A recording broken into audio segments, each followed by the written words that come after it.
Good evening, council members. I just want to say thank you for allowing us to speak, even those of us who didn't sign up.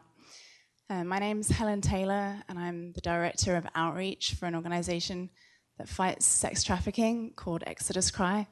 I moved here 7 years ago from the UK, and for the last 10 years, I have worked with population of those in the sex trade.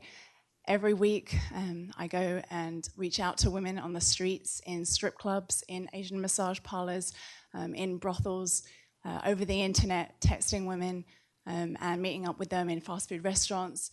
And my heart is to come alongside women and to hear their situation, see if there's any way I can support them, if they are wanting exit services, to provide that. And what I've just seen in the last 10 years has frankly really disturbed me about this industry. It chews up and spits out women, and the levels of violence and the stories that I've been told from women around the world, not just here in the US, but in 10 countries this year.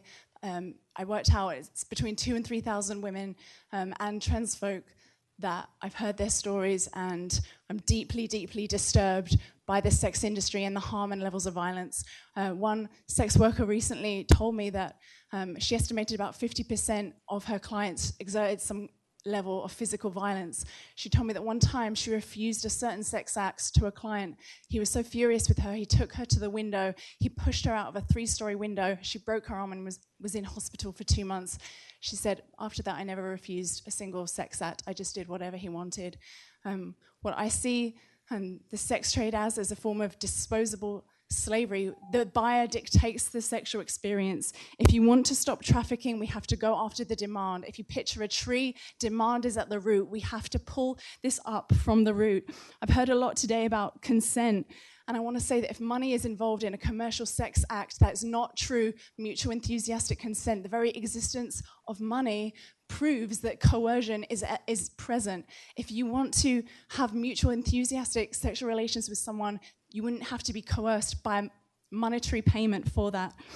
The largest study ever done in 150 countries by the London School of Economics showed and proved that where you legalize or fully decriminalize prostitution, you increase sex trafficking. That is the largest study ever done on this subject. I want to come out in full support of the Nordic equality model. I'm fully against criminalization of those in the sex trade, let that be clear.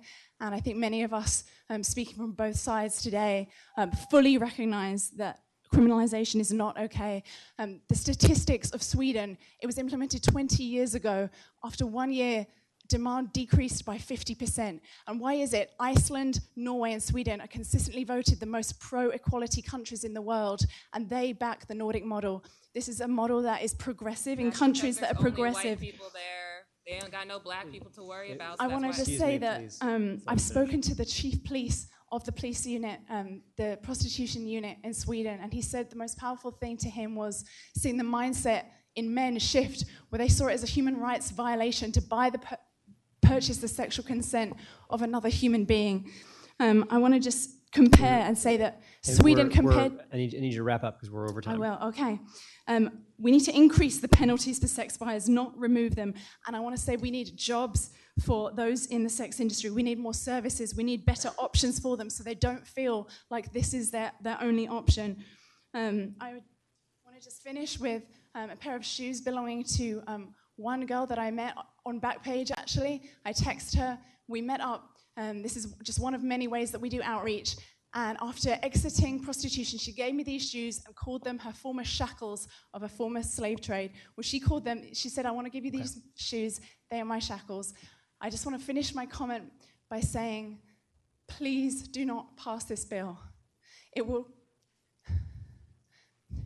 be an international disgrace if you pass this bill. Please, please do the right thing. Thank you very much. I appreciate it.